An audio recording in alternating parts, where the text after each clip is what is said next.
Honório, eu aprendi a respeitar a Polícia do Rio, ouvindo a Polícia do Rio, inclusive você, viu o quanto que você, cachorro louco, Brito e etc., fizeram o Glauber crescer. Como recebeu essa postura dele? Só quer contextualizar para o pessoal entender? Ele contextualizou essa pergunta dele, Pedro? Tem mais alguma coisa, não? Não? Tem algum complemento? Peraí, volta. Para vocês, restam apenas alguns... para você, restam apenas alguns bons policiais no Rio? O socorro tem que vir de fora? Não achou desrespeitoso? Foram vocês que fizeram ele chegar onde está. Cara, basicamente é o seguinte, o Glauber, que tem um outro podcast, ele, depois que teve a ocorrência com a Marielle, ele meio que tomou aquele relatório do Ministério Público como uma verdade absoluta. Dentro da crença dele, a Polícia Federal não foi infalível naquele relatório. Nós fizemos um podcast anterior com o Rodrigo Pimentel que a gente questionou diversos pontos do relatório, principalmente no quesito da questão técnica, que foi baseado numa delação premiada sem apresentar outros elementos de prova, porque a delação premiada é apenas uma indicação de prova, então não foi apresentado outros elementos de prova.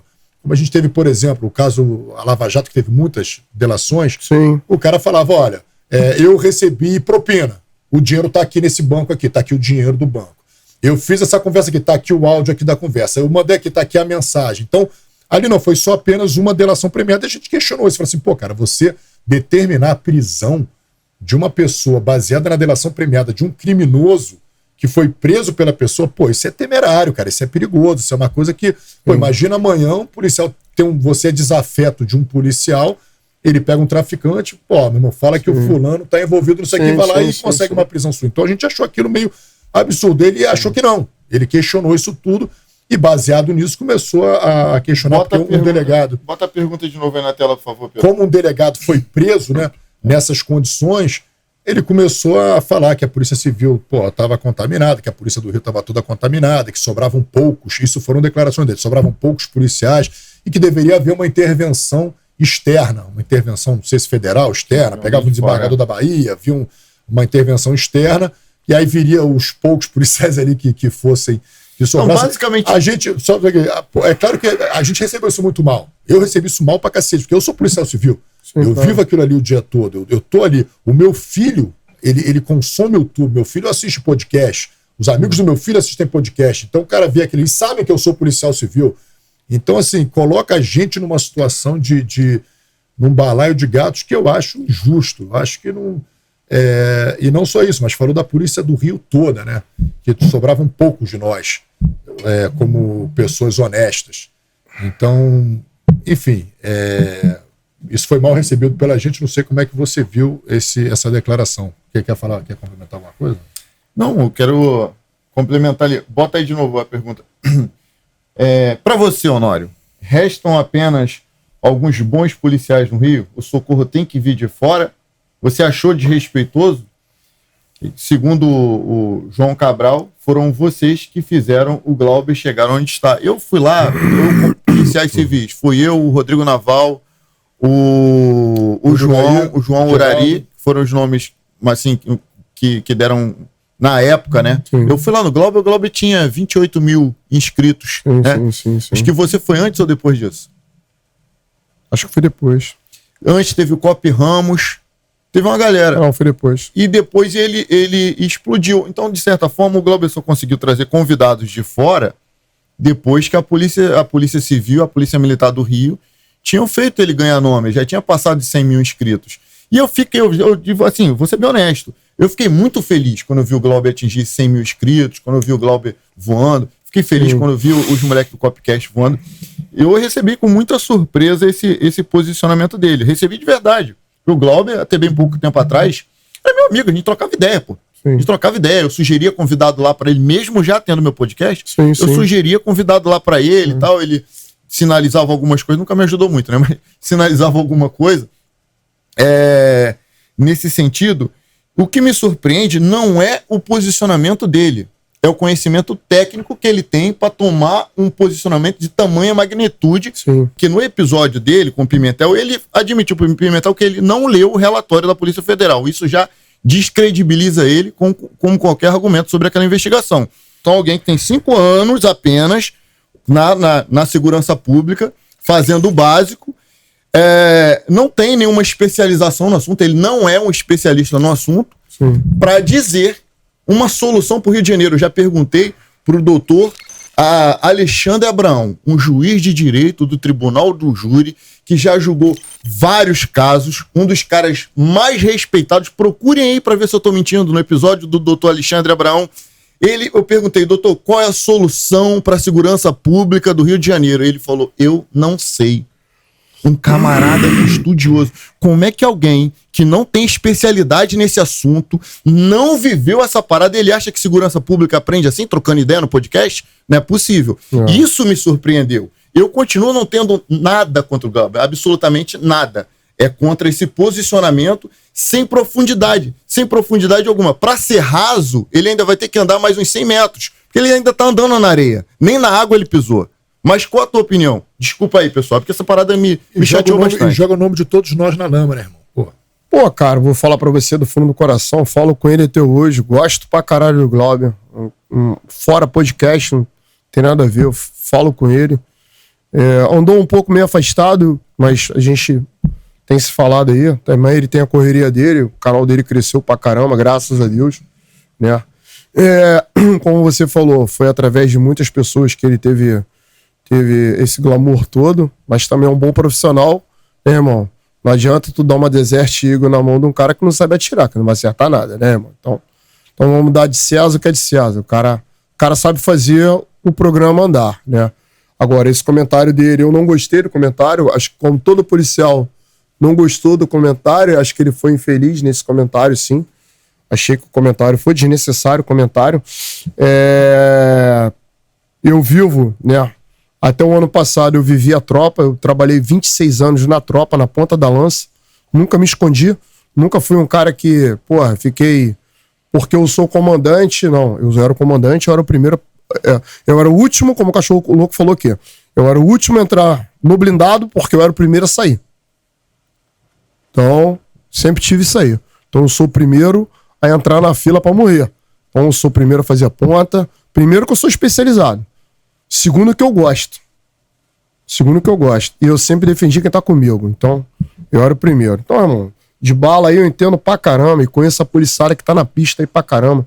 Uma porrada de polícia bom pra caramba, né? Eu falo que a polícia é corrupta. Galera, corrupção tem em tudo que é lugar. Todo lugar tem uma laranja podre. Mas é uma, não é o saco. Então, pelo amor de Deus. Pelo amor de Deus, não é esse papo aí que tem todo mundo não. Todo mundo não. Todo lugar tem. Todo lugar tem. Tem um baba-ovo, um puxa-saco, um que não presta, um que é bandido, mas a maioria quer trabalhar. E a Polícia do Rio de Janeiro trabalha pra caraca. Quem acompanha aí jornal, quem acompanha... Hoje em dia é tudo no YouTube, né, irmão? Como você falou. Acompanha o YouTube aí, Instagram, tu vê milhões e milhões de ocorrências. Tanto na Polícia Civil, tanto na Polícia Federal, tanto na Polícia Militar. São as três metendo sarrafo. Então, mano, trabalha. Aí tá de causado o cara falar que a polícia não trabalha. Agora, intervenção de outro... Quem entende do nosso problema? Quem tá dentro do problema? Eu pego uma frase do Coronel Brunello, que fala sobre segurança pública. Pega um cara do bombeiro para se meter na segurança pública. Pega um cara que é paisano para se meter na segurança pública. Pega um político, um filósofo para se meter na segurança pública. Irmão, e o PM? Por que eu não boto o PM, pô? Quem tá dentro do problema é que sabe qual é o problema. Então, pô, o problema todo tá aí. Não tem que ninguém vir de fora para dar o pitaco aqui. Então deixa a gente resolver o nosso pepino. Ponto. Acabou, irmão. Agora, como você falou do juiz, eu acho que o juiz está preparado para julgar. Não para ter essa opinião de como acabar com o tráfico, porque ele não sabe o que é isso. O magistrado não sabe como é que funciona o nosso trabalho. Uns até conversam comigo aí no chat, que não sabia da metade das coisas que a gente passava. E julgava a gente aí, e não acha que a gente é truculento, violento, caramba, mas não sabia na metade das coisas que a gente passava. Então, tudo que a gente passa ao longo do tempo vai refletir mais lá na frente. Sistema neural, a família, a bala. Sim. Todo mundo, irmão. Todo mundo sofre com isso. Seus pais, seus amigos. Amigo sofre. Eu não quero ver você baleado.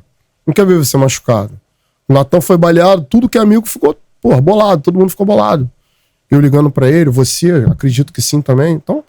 Então todo mundo sofre, quem tá em volta. Não é só a família do policial que tá ali. Então afeta geral. Agora, vir um outro cara pra dar pitaco, que não é do nosso meio, não acho legal. Vou falar sério pra você. Se trouxe a polícia, não acho legal. De fora pra cá, não sobrevive, bicho. Você vê a Força Nacional diferente, aqui, quantas vezes a gente já teve que socorrer Força Nacional? Não, é diferente. E tem uma coisa também, o seguinte, é tão complexo o nosso trabalho aqui no Rio de Janeiro, principalmente, porque são, cara, milhares de favelas, as que já ultrapassou o número de 1000 favelas. Dessas 1000 favelas você tem, talvez, já ultrapassou talvez o número de 2 ou 3 milhões de habitantes, se você juntar isso tudo. Então são currais eleitorais com voto e com políticos eleitos naquela região, com influências fortíssimas dentro da política. E, querendo ou não, as políticas públicas elas sofrem interferência constante desses personagens. Fora isso, nós temos também interferências políticas durante a nossa investigação. Quantas pessoas começamos a investigar e depois essas investigações foram trancadas em tribunais superiores, por habeas corpus, ou que seja. Sim. Então, assim, e mesmo assim, os policiais do Rio de Janeiro continuam lutando uma guerra, mesmo sem conseguir ver a luz no fim do túnel, quando nós alcançaremos essa vitória. Na verdade, a gente já nem conta mais com a vitória, a gente só não quer que o caos se instaure na nossa cidade. Então, é isso, cara, é uma guerra dura e... Deixa eu pegar um gancho aqui que eu tô acompanhando aqui, que tu falou. Tá até o pessoal da minha família aqui, minha irmã, meu primo, Marcelo. Gisele, uma força pra gente aí, pra galera curtiu aí. Obrigado, Gisele. Tá, Gisele, minha irmã, um amigo aqui também, o meu amigo Wagner também tá aqui, meu primo também tá falando aqui. Meu primo fez um comentário aqui, até concordo no que ele falou, né, irmão? O Glauber teve que recalcular a rota, senão os caras iam fechar o podcast dele. Então, pode ser, né, irmão? Pode ser que o cara tomou-lhe uma chamada, pra dar uma segurada. Pode ser, não sei. Vou te falar uma coisa. Nós vamos falar mal da polícia. Pode ser, irmão, quem sabe? A gente não sabe o que o cara tá vivendo, né, irmão? Dá uma segurada aí, irmão. Tá falando merda demais, senão a gente vai fechar a tua porta. De repente o cara tá sofrendo uma pressão lá falar aquilo que os caras querem. Pode ser, irmão. A gente tem... Hoje, o teu episódio hoje é o episódio 150. A gente nunca teve problema com isso. Não. A gente, graças a Deus, a gente nunca teve problema. A nossa instituição, nós somos policiais civis, você deve saber, a galera deve saber, e a gente nunca teve nenhum problema nesse sentido. Recalcular, eu acho justo recalcular. Sim. Agora, atacar justamente aquelas pessoas que te colocaram lá, entendeu? E aí a solução era trazer alguém de outro estado para ajudar aqui a segurança ou tocar a segurança. Eu decidi fazer uma pós-graduação em Ciências Penais e Segurança Pública. Falei, meu irmão, preciso entender melhor a teoria disso que eu vivo. Como é que é a teoria disso que eu vivo? Aí lá nessa pós-graduação, lá tem Visacro, que é um respeitadíssimo conhecedor de estratégias militares. Tem o Rogério Greco, que mesmo sendo promotor lá de Minas Gerais, hoje secretário secretário de Segurança e Justiça e Segurança lá de Minas Gerais, que controla a Polícia Penal lá de Minas Gerais. Tem o Major Novo, que é caveira pelo BOP e cursado também na Colômbia. Essas pessoas são os professores. Cara, eu tinha que ficar assim, caraca, vou pegar um café. Sabe por quê? A maioria das aulas falam sobre o quê? Falam sobre o Rio de Janeiro. Todos os exemplos são sobre o Rio de Janeiro. Essa guerra só vive o Rio de Janeiro. Nós somos capital cultural. Nós temos uma margem oceânica gigantesca.